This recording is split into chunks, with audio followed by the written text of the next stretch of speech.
This Miku and SpongeBob music video I made is very strategic. People are going to willingly watch this and then get my storytime videos trapped in their recommended. But this video isn't really the one I feel pressure to tell you about. Oh my gosh, that satire video I made has 30K views! And everyone's subscribed from that alone. They're all expecting me to keep up with posts like that. Okay guys, I gotta be honest, I can't make any more Miku Sponge ship content. Wait, stop! I have platforms with plenty of art about myself. Please don't force me to get big over someone else's creations, please!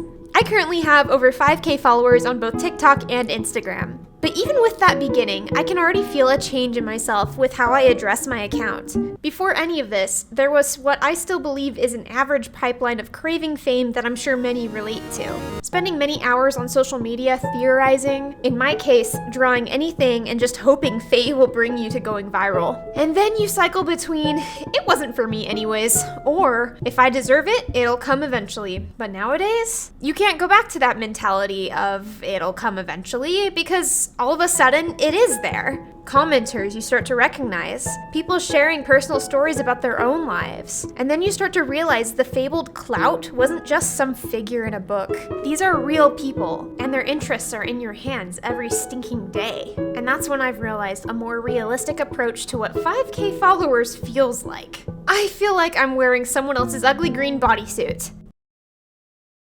I know, a weird analogy for sure. And I could easily just say I have imposter syndrome instead, but the bodysuit enhances this feeling of discomfort. Something that doesn't fit perfect or even look good on me. And something someone could snatch from me and say, hey, that's mine. But even the general public start to be visible. Audience members with mentions of you that are so kind, so wholesome. It's numerous enough to warp you into a new dimension of hypervigilance and pride. And then you also meet people bigger than you, who deal with the same thing. They'll say it's all the same, and if anything, you're still smaller than them. I've never met a bad creator so far in my journey, but the big fish, little fish experience is surreal. It feels like this constant tug-of-war game between getting humbled and feeling proud of your work. And again, just reiterating, I don't have many followers, and yet the weight of all this I'm mentioning is so heavy. Granted, maybe that's partially due to my quick growth overall, but that green suit that doesn't fit me, I look at it and go, I wish there was a way to get the green suit, have all the followers, but not feel anything tied to it.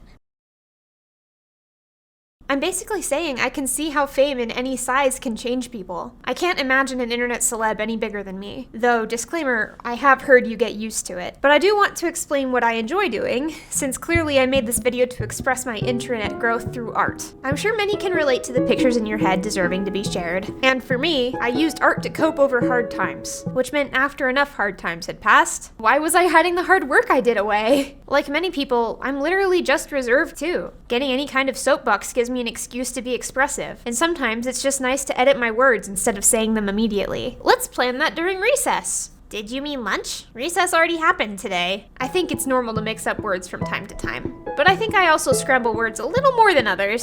What qualifies a good present for my teacher? I'll go get the knife.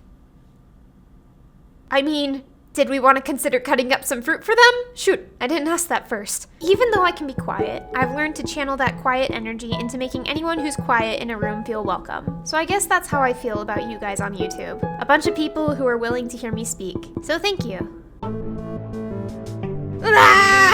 Do you want to know how many pieces of art this was? 266 different individual panels. I literally can't record this end screen until I finish the video because if I recorded it any other time, I would be so tired. But right now, I'm energetic because I'm done! Anyways, very grateful for all of you. Clearly, I know that's so cheesy and everyone always says that, but like 5K follows everywhere, and right when I post this, I actually did just hit 2K, so holy crap. I swear you're all from SpongeBob Miku stuff. Can you post down below why you followed and if it was because of more than just the SpongeBob Miku stuff? I need to do this for my own research. I'm very nervous I'm going to become some kind of ship master. I don't want that. Alright, have a good day everybody. I will come back soon!